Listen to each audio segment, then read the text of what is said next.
Caretaker भाग 48. आरव घरी आलेला होता.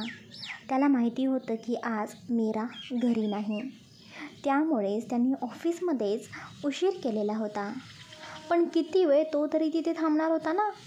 शेवटी मन ओढूनच तो साधारण 8च्या सुमारास घरी आला आणि सरळ तो आपल्या खोलीमध्ये निघून गेला. आज ना मीराच्या हातची कॉफी होती, ना तिच्या हातचं गरमागरम जेवण होतं, ना तिचा तो गोडसा कधी चिडचिड करणारा चेहरा. त्या शांततेच्या घरात आरवला सगळं जास्तच जाणवायला लागलेलं होतं. कधी एकदा ही रात्र संपते आणि मीरा उद्या घरी परत येते. त्याच्या मनात सतत हाच विचार घोळत होता. आरव त्याची बॅग बेडवरती फेकतो आणि तो फ्रेश होतो. आज आपल्याला कोण कॉफी देणार, त्याने स्वतःशीच विचार केला आणि एक छोटं हसू ओठांवरती त्याच्या आलं. इतकी त्याला मीराची सवय होऊन गेलेली होती. तो खोलीतून बाहेर आला. हळूहळू पाय किचनकडे वळले. स्वतःसाठी कॉफी बनवावी लागणार होती त्याला. कॉफी करताना त्याच्या नजरेसमोर त्या सगळ्या काही क्षणांचा फ्लॅशबॅक चालू झाला. मीरा स्वयंपाक करताना एकदम घाईत, तिचं ते केस बांधणं विसरणं, कधी काही सांडणं, मिरचीच्या फोडणीमध्ये जळणारा वास आणि तिचं चेहरं वाकडं होणं आणि आरवचा मुद्दाम तिच्या पाठीमागे जाऊन तिचं लक्ष विचलित करणं. या आठवणींनी त्याच्या चेहऱ्यावरती एक हलकंसं हसू उमटलं होतं. कॉफीचा कप हातात घेत तो हॉलमध्ये आला आणि समोरून टायगर शेपूट हलवतच त्याच्याकडे आला. आरवने कप टेबलावरती ठेवला आणि टायगरच्या डोक्यावरून तो हात फिरवू लागला. टायगरच्या कुजबुजत्या भुंकण्यावर आरवचं हसू आलं. आरव टायगरकडे बघतो आणि बोलतो, टायगर, तुलासुद्धा मीराची आठवण येते का? आरवच्या या प्रश्नावरती टायगर जोरात भुंकतो, जणू तो सुद्धा म्हणत होता, हो, मलाही खूप आठवते ती. आरवच्या चेहऱ्यावरती नकळत स्माईल पसरते. तो टायगरच्या डोक्यावरून हात फिरवतो आणि तेवढ्यात टायगर त्याचे दोन्ही पाय आरवच्या मांडीवरती ठेवतो. आपले लाड पुरवून घेताना जसा लहान मुलगा प्रेमाने बिलगतो, अगदी तसंच काहीसं. मला माहिती आहे रे, आरव हलक्या आवाजात टायगरकडे बघत म्हणतो. आपल्याला ना कोणीतरी सतत त्रास देणारं हवंच असतं आणि आज ती नाही आहे ना, म्हणून शांततेचा त्रास होतोय बघ आपल्याला. तू सुद्धा तिच्या येताक्षणी तिच्यावरती भुंकतोस ना, तिच्या तू पाठीमागे जात असतोस आणि ती मात्र तुला घाबरते. टायगर पुन्हा हलकासा भुंकतो, जणू म्हणतोय, हो, अगदी बरोबर. आरव त्याच्या केसांवरून एक हात फिरवत राहतो आणि दुसऱ्या हाताने टेबलावरती ठेवलेली साखर उचलून ती कॉफीमध्ये परत एकदा टाकतो. हळूहळू कॉफीचा घोट घेतो आणि नाक मुरडतच एकदम कप टेबलावरती ठेवतो. शी, किती घाण कॉफी झालेली आहे, तो स्वतःशीच बोलतो. याला काही चवच नाही. कॉफी बनवावी तर मीरासारखी. एका घटकेला त्याला स्वतःवरच हसू येतं. हा मीच आहे का, जो एकेकाळी स्वतःच्या हाताने सगळं काही करत होता, अगदी कॉफीपासून जेवणापर्यंत, आणि आता फक्त तिच्या हातचंच हवं वाटतं. त्याने डोळे मिटले. त्या डोळ्यांपलीकडचे मीराचा तो स्वच्छ चेहरा, तिच्या हातात चहा घेऊन हसत चालत येणं. आरवच्या अंगात आता त्या शांततेची सवय राहिली नव्हती, कारण ही शांतता मीरा शिवायची होती. त्याने टायगरकडे पाहिलं. डोंट वरी टायगर, उद्या ती येणारच आहे आणि मग परत आपलं घर भरल्यासारखं वाटेल. टायगर पुन्हा हलकासा भुंकतो आणि आरवच्या मांडीवरती डोकं ठेवून निवांतपणे शेपूट हलवत बसतो. आरवने कॉफीचा कप कंटाळून बाजूला ठेवलेला होता. जिभेवरती अजूनही त्या फिक्या चवेतलं बेचवपण अडकून बसलं होतं. पोटात आता भूक चांगलीच त्याला जाणवायला लागलेली होती. मीरासुद्धा घरी नव्हती आणि स्वतःच्या हातून काही बनवून खाण्याची इच्छाही नव्हती. नाही म्हणायला थकवा होता आणि त्याहून जास्त तिच्या अनुपस्थितीचं काहीसं पोकळ त्याला जाणवत होतं. त्याने मोबाईल उचलला आणि फूड डिलिव्हरी ॲप उघडून काहीतरी गरमागरम आवडतं ऑर्डर करत टाकलं. ऑर्डर प्लेस झाल्यावर त्याने मोबाईल टेबलावरती ठेवला आणि टायगरच्या जवळ जाऊन सोफ्यावरती रेलून बसला. टायगर मात्र आज जरा वेगळाच वाटत होता. सामान्यतः आरवच्या जवळ आलं की तो खेळायला लागायचा, त्याच्या हातात चावायचा, कुडकुड करायचा. पण आज तो निवांतपणे फक्त आरवच्या मांडीवरती डोकं टेकून फक्त गुरगुर करत होता. शांत आणि थोडासा उदाससुद्धा वाटत होता, अगदी आरवसारखाच. काही वेळातच दरवाजाची बेल वाजते. आरव उठतो, पार्सल घेतो आणि दरवाजा बंद करून पुन्हा सोफ्यावरती येऊन बसतो. गरम गरम पॅकेट्स टेबलावरती ठेवतो आणि त्यातलं जेवण उघडू लागतो. त्या शिळ्या शून्यात एक गंध मिसळतो, पण तो मीराच्या हातचा मात्र नव्हता. आरव उठून टायगरचंही फूड बाउलमध्ये घेऊन येतो आणि त्याच्यासमोर ठेवतो. घे रे, तू तरी पोटभर खा, तो हळूच म्हणतो. टायगर शांतपणे त्याचं जे काही फूड होतं ते खात राहतो, आरवच्या मांडीला अगदी टेकून. आरवने पार्सल उघडलं तेवढ्यात त्याला मीराची आठवण झाली. मीरा रोज जेवणात काहीतरी नवीन, काहीतरी खास करत असे. कधी तिची आवड लक्षात घेऊन सरप्राईज द्यायची, कधी त्याच्या मूडनुसार फक्त साधं वरण भात पण एका हसूनी वाढायची. आता काय करणार, भूक तर लागली आहे, मग हे खावंच लागेल, आरव पुटपुटतो. प्लेटमध्ये 2-3 घास घेतो, पण काहीतरी हरवते असं सतत वाटतं. मन कशातही लागत नाही. जेवणात चव नव्हती आणि मनात मीराचा आवाजसुद्धा नव्हता. त्याचं सारखं लक्ष त्याच्या मोबाईलकडेच जात होतं. मीराचा एक फोन, एक तरी मेसेज. आरव वाट बघत होता, पण एकही व्हायब्रेशन नाही, एकही झलक नाही. आरवच्या चेहऱ्यावरचा संयम आता थोडा गडबडायला लागलेला होता. या मुलीला ना खरंच काहीही कळत नाही का, तो मनाशी चिडून म्हणतो. एक तरी फोन करायचा ना मला, का सांगायचं तरी की सगळं काही ठीक आहे म्हणून. तिला येत नाही का मग आमची आठवण, तो मनाशीच बडबड करत होता. तो चुपचाप मोबाईल हातामध्ये घेतो. टायगर त्याच्याकडे बघतो, जणू टायगर विचारतोय, काय करणार आहेस तू आता. तेच आरव मोबाईलकडे बघत म्हणतो, काय करू का कॉल. क्षणभर विचार करतो, मग एक खोल उसास घेतो, तिचा नंबर डायल करतो. फोन वाजू लागतो. हृदयाचा ठोका त्या रिंगटोनच्या प्रत्येक बीटसोबत धडधडतो. डोळे मोबाईलवर रोवलेले, कानात फक्त एकच प्रश्न, उचलते का पुन्हा शांततेचा आवाज ऐकायचा. त्या एका क्षणात आरवचा सगळा ताटा फुलासारखा मोडून पडतो. कारण त्या कॉलमध्ये फक्त ती हवी असते, तिचा आवाज हवा असतो, तिचं हं बोला ना हे त्याला हवं होतं. आता फक्त तिच्या प्रतिसादाचीच तो वाट बघत होता. हॉस्पिटलमध्ये ती संध्याकाळ अगदी शांत होती. मीराची आई औषध घेतल्यामुळे थोडीशी झोपलेली होती. मीरा तिच्या बाजूला बसून तिचा हात हलके धरून होती. त्या स्पर्शात मुलीच्या काळजीचा, आधाराचा हात होता. श्वेतासुद्धा तिच्या शेजारी शांतपणे बसलेली होती. दोघींचीही थोडीफार कुजबूज झालेली होती, पण आता केवळ आईच्या श्वासांचा आवाज आणि मशीन बीप यांचाच ताळमेळ चालू होता. तेवढ्यात मीराचा मोबाईल हलकासा व्हायब्रेट होतो. ती पटकन फोन बघते आणि स्क्रीनवरती चमकणारं नाव पाहून तिचा चेहरा खुलतो. आरव सर. हृदयाचा ठोका क्षणभर थांबतो आणि मग झपाट्याने वाढतो. तिच्या चेहऱ्यावर नकळत हास्य उमटतं. ते खास हास्य जे आरवच्या नावाने फुलतं, पण लगेचच ती भानावर येते. आई झोपलेली आहे, आवाज होऊ नये म्हणून ती फोन सायलेंट करते आणि डोळे भरून त्या स्क्रीनकडे बघते. क्षणभर फोन घेऊन बोलायची तीव्र इच्छा होते, पण ती ठिकाण बघते. आई झोपलेली आणि श्वेतासुद्धा तिच्याकडे बघत होती. मीराच्या चेहऱ्यावर त्या क्षणी लपूनही न लपवणारी लाज होती. मी आहे बाहेर, मीरा पटकन म्हणते. श्वेतानेही काही न विचारता केवळ मान हलवली. मीरा तशीच मोबाईल हातामध्ये घेत हॉस्पिटलच्या बाहेरच्या कॉरिडॉरमध्ये धावत निघून जाते. हृदयात धडधड सुरू होती, डोळ्यात चमक होती आणि कान फक्त त्या एका कॉलच्या आवाजाची वाट बघत होते. ती पटकन तिथे जाते आणि आरवचा कॉल रिसीव करते. हॅलो सर, मीरा बोलते. मीराचा गोडचा हलकासा आवाज कानावरती पडताच आरव काही क्षणासाठी गप्पच बसतो. डोळे मिटून घेतो.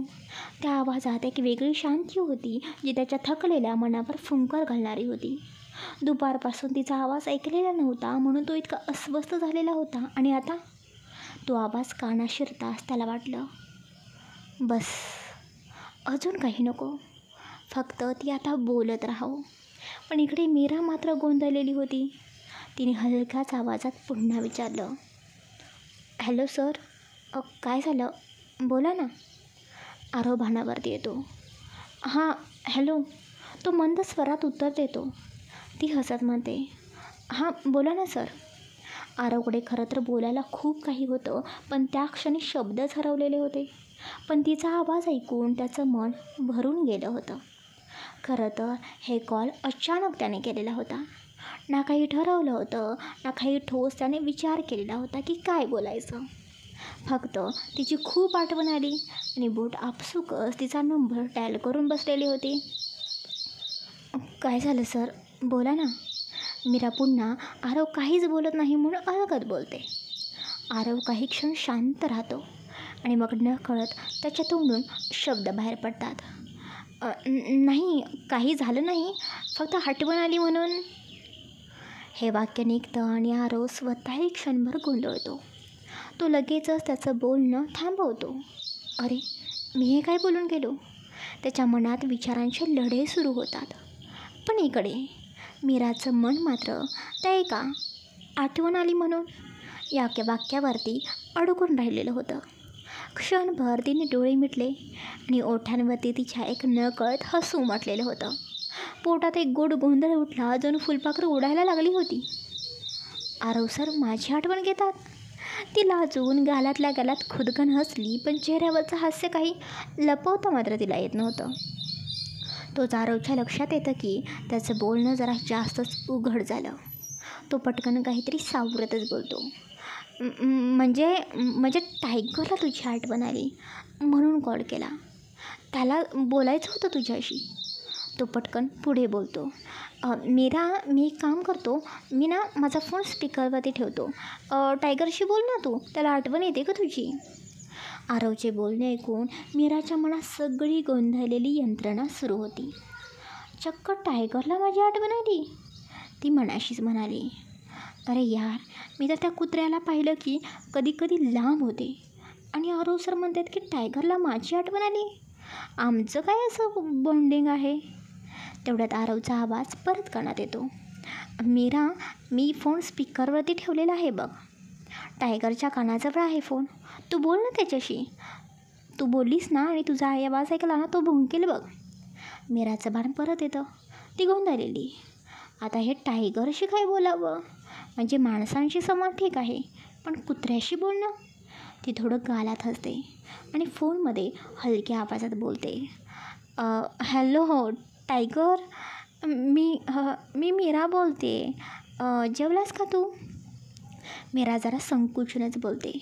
आवाजात एक प्रकारचं अवघडलेपण असतं, पण तिकडून काहीच प्रतिसाद नाही. टायगर मात्र आपलं जेवण अगदी शांतपणे आणि लक्ष देऊन खात होता. त्याला अजिबात काही फरक पडलेला नव्हता की मीराने त्याला फोन केलेला आहे, मीरा त्याच्याशी बोलत आहे. हे सगळं काही बघून आरव त्याचं हसू धावत टायगरच्या पोटाजवळ थोडं चोळतो. त्याचे पाय हलवतो, जणू काही तो त्याला सांगतोय, ए बाबा टायगर, आता तू थोडंसं भुंक. तुला कॉल आला आहे तुझ्या आवडत्या लोकांकडून आणि तू जर काही भुंकला नाहीस तर मग मीराला डाऊट येईल. तेच टायगरचे डोळे मोठे होतात. तो आपलं तोंड थोडंसं वर उचलतो आणि मग अचानक भो भो करून भुंकू लागतो. एकदम गडगडणाऱ्या आवाजात तो भुंकतो. फोनच्या त्या टोकाला मीरा एकदम दचकल्यासारखी आई गं म्हणून तिचा फोन तिच्या कानापासून अलगदपणे दूर करते. कारण एकतर ती कुत्र्याला घाबरत होती. टायगरचा आवाज ऐकून ती पटकन मोबाईल बाजूला करते. क्षणभर काही समजत नाही. ते एकतर फोनकडे बघते, तर कधी हॉस्पिटलच्या कॉरिडॉरमध्ये कोण बघते का ते चोरून पाहते. मग हळूहळू परत कानाला फोन लावते. तितक्यात आरवच्या हसण्याचा आवाज येतो. बघ मीरा, मी तुला म्हटलं ना, टायगरला तुझी किती आठवण येते. फोनवरती सुद्धा तुझा आवाज ऐकून तो भुंकतोय. मीरा फक्त इतकंच बोलते, कारण तिच्या डोक्यात अजूनही तेच घोळत होतं. एखाद्या कुत्र्याला माझी आठवण आणि टायगरला. तिला ते खरंच खूप विचित्र वाटत होतं. इकडे आरव मात्र काही थांबणार नव्हता. तो मुद्दामच टायगरच्या पोटाजवळून त्याचं लक्ष वेधायला सुरुवात करतो. त्याचे पाय थोडेसे हलवतो. टायगर परत जरासा कुरकुरतो आणि टायगर परत आणखीन एकदा भुंकतो. हे पाहताच आरव झटकन बोलतो, अरे बघ मीरा, टायगर म्हणतोय मालकीनबाई उद्या तुम्ही घरी लवकर या. आरवचे बोलणे ऐकून मीरा काही क्षणासाठी शांत होते आणि ती स्वतःच्या मनाशीच बोलते. मालकीनबाई हा शब्द ऐकून मीरा एकदम शांत झाली. क्षणभर तिला काहीच समजलं नाही. मी मालकीनबाई? तिच्या पोटात काहीतरी गडबड झाली. एका बाजूला मनातल्या मनात हसू आलं आणि दुसऱ्या बाजूला गालांवर उगाचच गुलाबी छाया उमटली. बरं, मी येते उद्या. आईला डिस्चार्ज दिल्यानंतर लगेच घरी येईन. मीरा थोडं थांबते आणि हळूच म्हणते, फक्त आणि फक्त त्याच्यासाठी. त्याच्यासाठी या शब्दावरती जरा जास्त जोर देते. आरव क्षणभर काहीच न बोलता गप्प बसतो. त्या 2 शब्दांनी त्याला कुठेतरी थोडं दुखवलं होतं. त्याच्या मनात क्षणात एक विचार घोंगावतो, म्हणजे फक्त टायगरसाठीच येणार आहे का ती? तो आवाजात गोंधळ लपवत अगदी हळूपणे म्हणतो, म्हणजे टायगरसाठीच ना? मीरा गालातल्या गालात हसते, पण काही उत्तर न देता ती पटकन विषय बदलते. मग सर, तुम्ही जेवलात का? काय खाल्लं तुम्ही? हो, जेवलो. बाहेरून पार्सल मागवलं होतं. आरव अगदी थंडपणे उत्तर देतो, पण त्याच्या स्वरात तेवढंसं जेवण झाल्याचं स्पष्ट जाणवतं. त्यानंतर तोही विचारतो, आणि तू? तेच मीरा बोलते. हो, मगाशीच. आईला मी जेवण देताना मी आणि श्वेतानेही थोडं खाऊन घेतलं. त्यानंतर थोडा विराम. दोघांचा श्वास एकमेकांच्या आवाजात मिसळलेला. आरव हलक्याशा मिश्किल सुरात म्हणतो, बरं, मग आता तुझा लाडका टायगर फक्त तुझीच आठवण काढतोय हां, आणि तूही फक्त त्याच्यासाठी इकडे येणार आहेस ना? मग ये लवकर. आईचे रिपोर्ट्स वगैरे बघ आणि काही प्रॉब्लेम झाला तर मला कॉल कर. हो चालेल, मी करते ना कॉल. मीरा हळूच म्हणाली. तिच्या आवाजात एक अवघड लाज मिसळलेली होती. या वाक्यानंतर अचानक दोघांमध्ये शांतता पसरली. फोनच्या दोन्ही टोकांना मौन होतं, पण ते रिकामं नव्हतं. त्या शांततेत दोघांच्या मनात खूप काही चाललेलं होतं. काय बोलावं, कुठून सुरुवात करावी ते मात्र त्या दोघांना समजत नव्हतं. मग थोडं सावरतच मीराच बोलली, बरं मग मी ठेवते फोन आता. त्याचा आरव पटकन मीराचं हे बोलणं ऐकून बोलून जातो. का? काही घाई आहे का? क्षणात मीराच्या चेहऱ्यावरती लालसर हास्य उमटतं. जणू तिच्या मनाच्या आतल्या खोलीत कुणीतरी हळूच वाऱ्याने स्पर्श करून गेला. काय बोलणार होती ती सुद्धा आता? तिलाही तर खरं तर अजून थोडा वेळ त्याच्याशी बोलायचं होतं. हरवून गोंधळून थोडं मन मोकळं तिला करायचं होतं, पण काय बोलणार? दोघांमध्ये एक अनकम्फर्टेबल निर्माण झालेला होता. पुन्हा एकदा दोघं गप्प. त्या मौनात पुन्हा एक श्वासांची देवाणघेवाण सुरू झालेली होती. शब्द नसले तरी भावना जाणवत होत्या. आरवने अचानक विषय बदलत विचारलं, आई कशी आहे तुझी? ठीक आहे, झोपली आहे. मीरा हळूच म्हणाली. मग आरवच म्हणाला, बरं ठीक आहे, मग तू पण आराम कर आणि उद्या लवकर घरी ये. हा 1 तास मीरा हलकंसं हसली. तिचा आवाज आता थोडा मोकळा वाटत होता. हो, येते. गुड नाईट, आरव बोलतो. त्यावर मीरा थोडं मिश्किल पण आपुलकीच्या सुरात म्हणाली, हां गुड नाईट. आणि सांगा हां तुमच्या टायगरला माझी एवढी आठवण काढायची काही गरज नाही असं सांगा. फक्त 1च दिवस झाला आहे ना मला इकडे येऊन, आणि तसंही अजून आमचं काही खास असं जमत नाही आहे ना, पण वाटतं आहे आता हळूहळू होईल. एक गोड असं नातं आमच्यामध्ये सुद्धा निर्माण होईल असं वाटतं आहे. पण तुम्ही त्याला आवर्जून सांगा मी उद्या नक्की येणार आहे, म्हणून फार काळजी करण्याचं कारण नाही बरं का टायगरला. आज आरामात झोपायला सांगा त्याला, आणि स्वतःची पण तब्येत सांभाळायला सांगा. वेळेवरती झोप, वेळेवरती जेवण व्हायला हवं ना.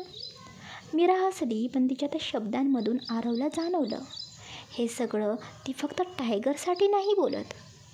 खरं तर हे प्रत्येक शब्द त्यालाच उद्देशून आहेत असं आरवला वाटत होतं. मी फोन ठेवते. मीरा हळूच बोलते आणि आरव काही बोलायच्या आतीने कॉल कट केला. क्षणभर तिचं मन धडधडत होतं. हातातला मोबाईल ती घट्ट पकडते आणि अलगद तो तिच्या छातीवरती टेकवते. डोळे घट्ट मिटलेले, ओठांवरती हसू, पण ते हसू तिच्या मनातल्या गोंधळांवर आहे की गोड भानगडीवर हे तिलाही उमगत नव्हतं. काय होते मला? ती मनातल्या मनात विचार करते.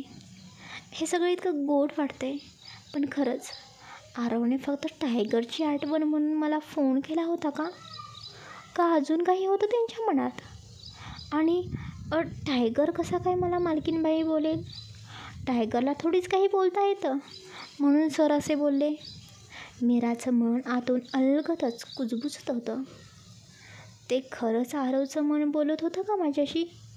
ती स्वतःच्या मनाशीच विचार करत होती. ती हसते. गालावरती एक मिश्किल शिंतोडा हसरा उमटतो. तेवढ्यात अचानकपणे तिच्या खांद्यावरती एक हात अलगदपणे ठेवला जातो. हाताच्या स्पर्शाने मीरा क्षणभरासाठी दचकते आणि पटकन डोळे उघडून तिकडे बघू लागते. तर शेजारी श्वेता उभी असते. एक नजरेत सगळी चौकशी तिच्या भरलेली होती. तिच्या चेहऱ्यावरती प्रश्न होते, पण तो शब्दात नाही, नुसत्या नजरेतच आहे. मीराच्या चेहऱ्यावर उमटलेलं गोड कवळं हसू तिला आता लपवावंसं वाटलं. ती पटकन चेहरा बाजूला करते. चेहऱ्यावरील भाव लपवायचा तिचा केविलवाणा प्रयत्न सुरू होतो. श्वेता तिच्या समोर येत म्हणाली, ताई, तू इथे काय करत होतीस? कोणाचा फोन आला होता तुला एवढ्या रात्री? आणि तू अशी एकटीच का हसत होतीस? मीराला क्षणभर वाटलं जमिनीत गाडून टाकावं स्वतःला, पण लगेचच ती तिचा चेहरा स्थिर करत थोड्या हास्य चेहऱ्यावरती ओढत म्हणाली, मी हसत होते का गं? नाही का श्वेता, मी हसत नव्हते. म्हणजे अगं काय झालं, आईचं ऑपरेशन नीट झालं ना, त्यामुळे थोडं हलकं वाटलं गं मला. आणि तुला माहिती आहे का, जिथे मी काम करते ना तिथे आजींचा मला फोन आला होता.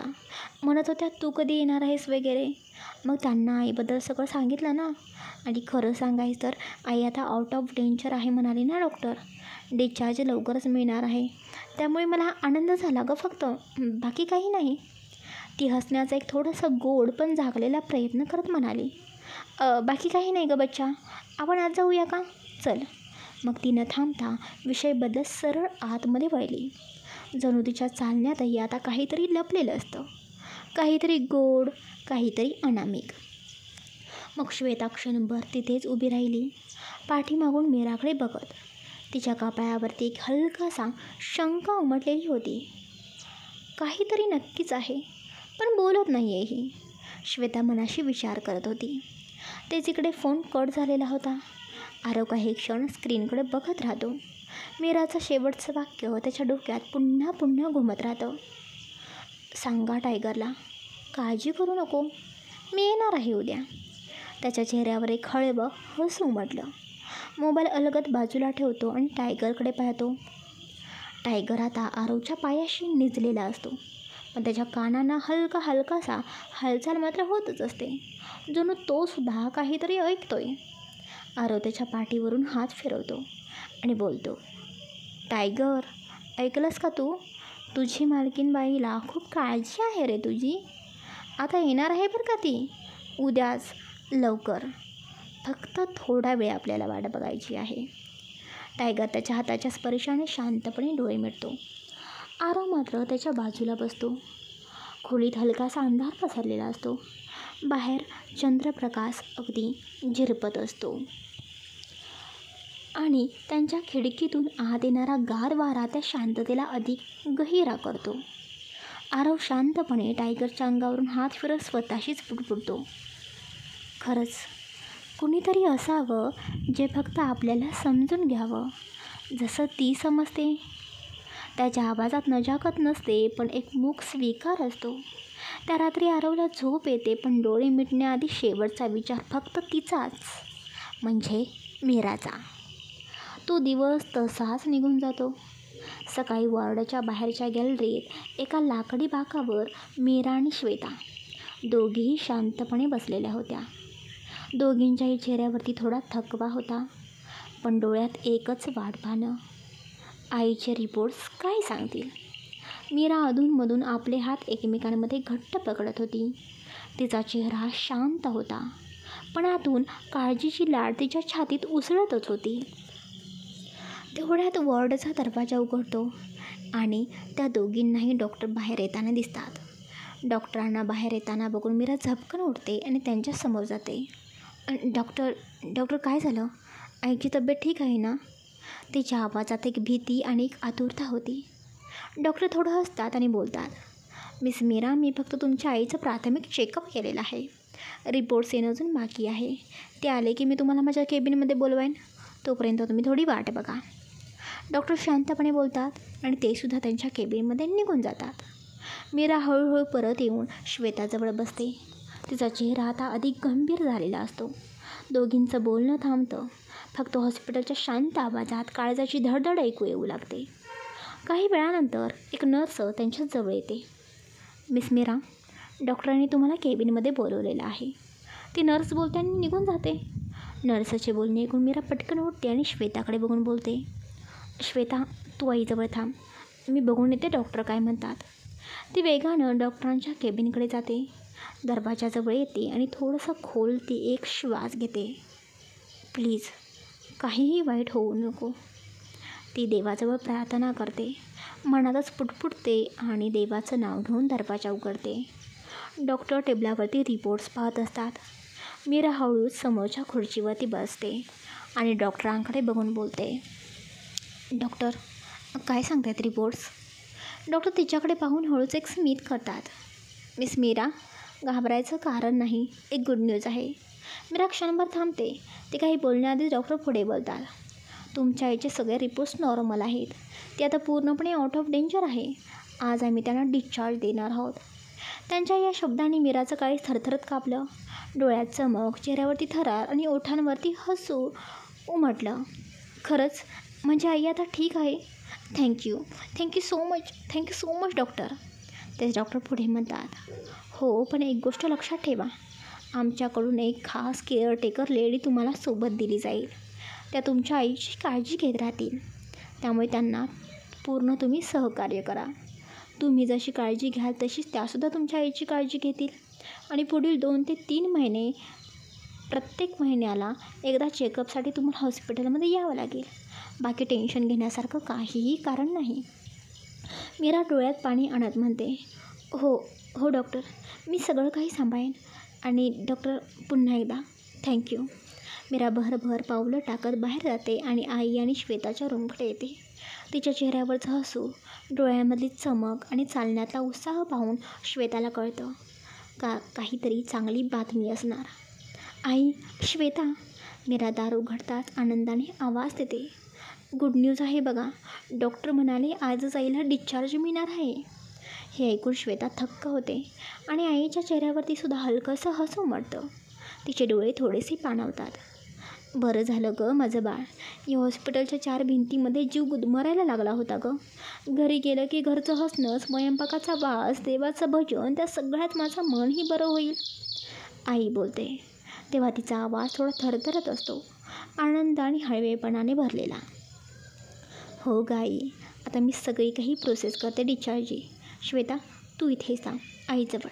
मी लगेच औषधं, रिपोर्ट्स आणि डॉक्टरांचं सगळं काही घेऊन येते. मीरा आईचा हात अलगद थोपटते आणि तिथून निघून जाते आणि श्वेता मात्र आईच्या जवळ थांबते. तिच्या पावलांना आता गती असते, पण मन मात्र खूपच हलकं झालेलं आता असतं. सगळं काही टेन्शन गायब झालेलं आहे असं तिला वाटत होतं. मीरा रिसेप्शनजवळ पोचते. तिथे ती औषधांची यादी घेते, औषधं भरते, बिलाचं सेटलमेंट करते. डॉक्टरांच्या केबिनमध्ये जाऊन एक सूचना लिहून घेते. औषधांच्या वेळा, आईचा आहार, तिची कशी विश्रांती घ्यायची आणि विशेष काळजी. डॉक्टर, त्या स्पेशल केअर लेडीबद्दल? मीरा विचारते. हो मिस मीरा, त्या खूप अनुभवी आहेत. त्या सर्व माहिती घेऊन येतील आणि योग्य पद्धतीने तुमच्या आईचीसुद्धा देखभाल करतील. त्यामुळे तुम्ही अजिबात काळजी करू नका.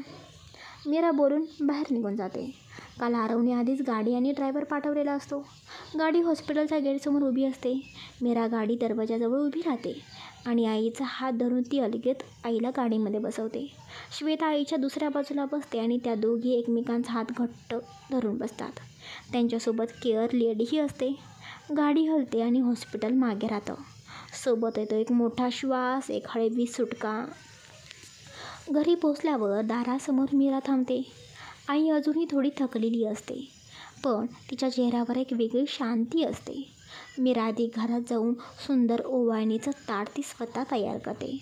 कुंकवाची छोटीशी आरती आणि साजेचं असं ताटामध्ये थोडंसं गोड ठेवते.